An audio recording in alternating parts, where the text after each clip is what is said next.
So, what made you go ahead and try out for that show? For the Color Purple? Yeah. I didn't try out. They called me. Oh. Big job. I'm saying, look at that, but that doesn't happen. I've heard of so many celebrities auditioning, and I ain't had an album out since the Mayflower, but they called me, so that's what it is. Hold on. They called you because you Little Mo. You had that voice is just immaculate. But the way they got in contact with me was like crazy. I have my on-air show on WPGC, which is out in DC from 2 to 6. And so they hit me on my blog. And at first I thought it was a hoax. Because, you hear the Color Purple, you like, it's almost like Oprah calling you direct. So I was so hyped. Because, literally, you introduced Fab to the game, actually, on that record. Can you take us back to those times? I mean, what happened then is still what goes on now. It just used to be like, I just always wanted just to let the whole world know that I could just sing, and that I sing on key, and that I practice, and that I grew up in church. And back then, and as is now, I still don't write down lyrics. We go in there, we put on the headphones. Wow. If I like the track, we sing and we go. So Superwoman literally was a 2-hour session. Well, it was like a session I had did for a girl, and I had 2 hours left over. So at the time, L'Oreal was managing me in Duro. So while Clue was flying back to New York, she was like, "You got 2 hours to get in there and kill." And it wasn't no emailing back then. It was Delta Dash. So we had to get to the airport to take the CD of the vocals before he landed in New York. He was like, "If you get it to me by then we'll get it on." His show used to be on Monday night on Hot 97. Yeah. So I had it to him I think he left it was like a Friday night. By Saturday he had it. By Monday we had Fab in the studio. By Monday night I believe the record was on air.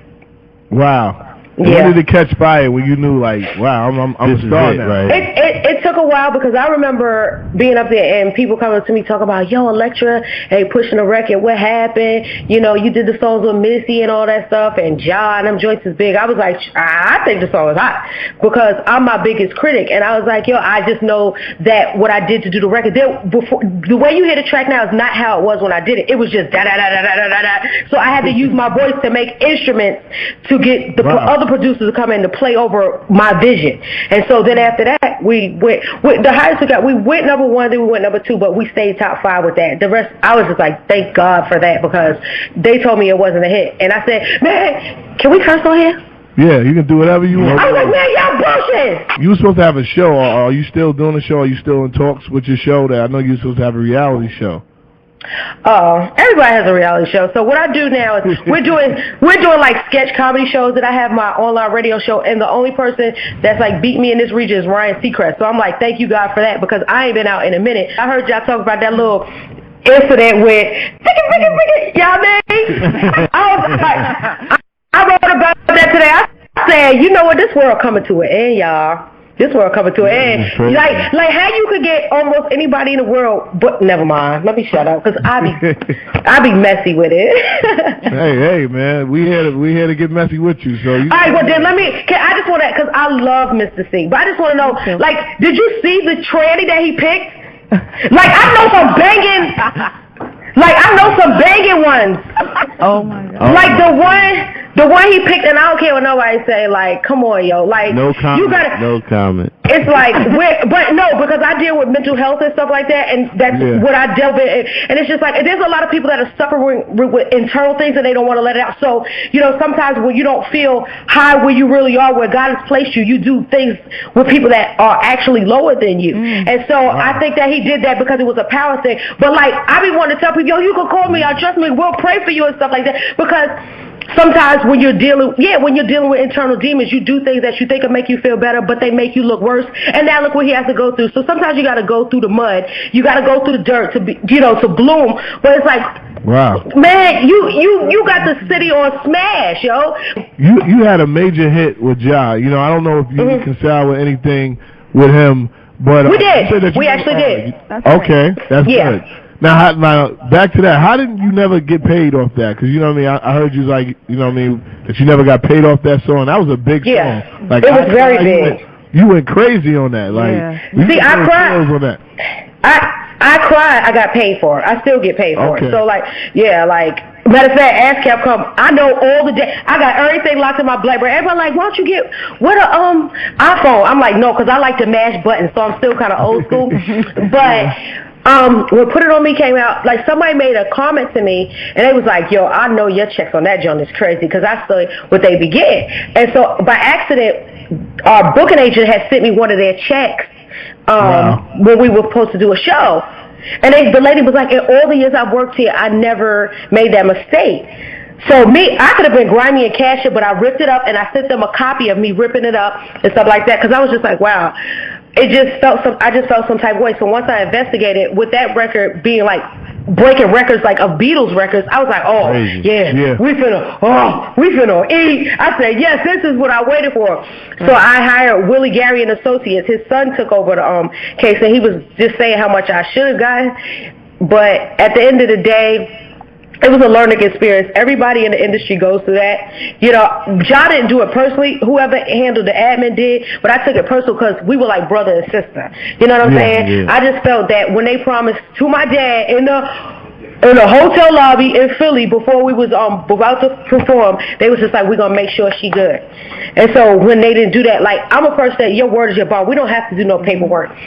All you guys, your balls and your word. So, you know, that was it. But at the end of the day, like, what's crazy is that last year I went to his birthday party. It was the 10-year anniversary of us not talking to each other. And I was like, yo, I'm a grown woman. Life is too short. I'm over it. Like, I can't be mad at it. Like, my tolerance for bullshit is zero, but I genuinely have a heart for the people. You just never know what people are going through. And then I saw the declination of his, his whole rap career. So I was just like, yo, ain't no sense even trying to keep on yelling at him.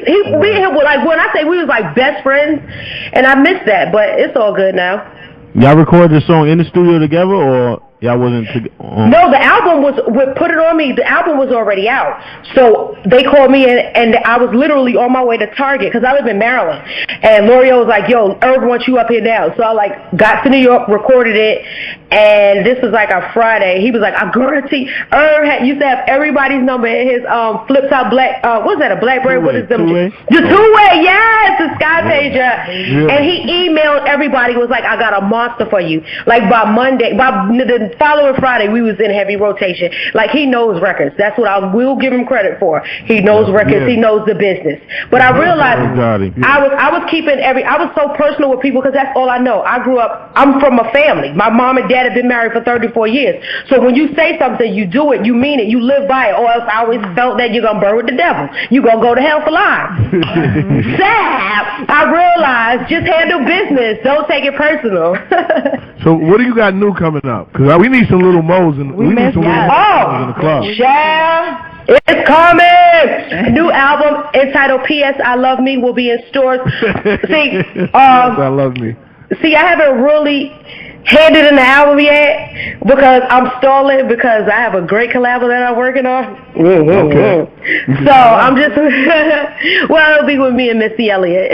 Oh, wow. So yeah, I was waiting on that only because the album was finished and I have to put the perfect record, because after Hot Boys, that's honestly what set it off for me, because a lot of people didn't know who I was till then, and she took me everywhere with her, around the world and stuff like that, and I was just like, wow, she always looked out, and I said I didn't want to put out my album without her on it, just to show that we still mad cool, that's still like my big sister. So I'm just waiting on that. If not, we definitely gonna do something together. Other than that, I have Tweet on there. I did a joint with Mano. I have, and it's basically all me. I'm tired of doing features because when you perform the song. Next question.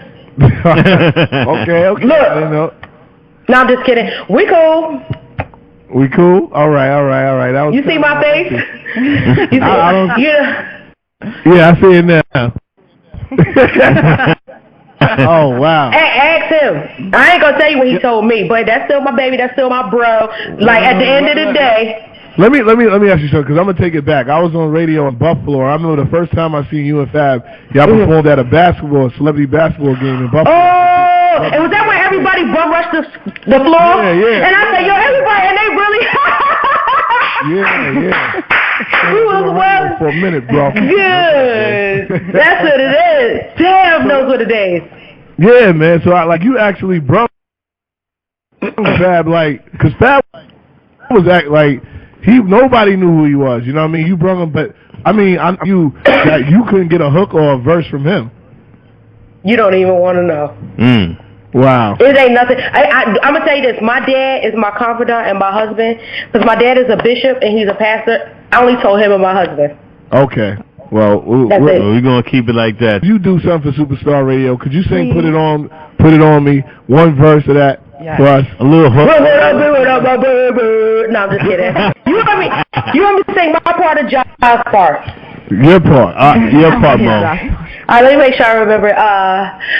Where would I be without you, baby? Yeah. So if you need me, if you want me to put it on you, because I love you, and don't you forget it. Whenever you need me, if you want me to put it on you. Whoa, whoa, whoa, whoa. I'm a rising bomb like this. Hey, hey. Hey.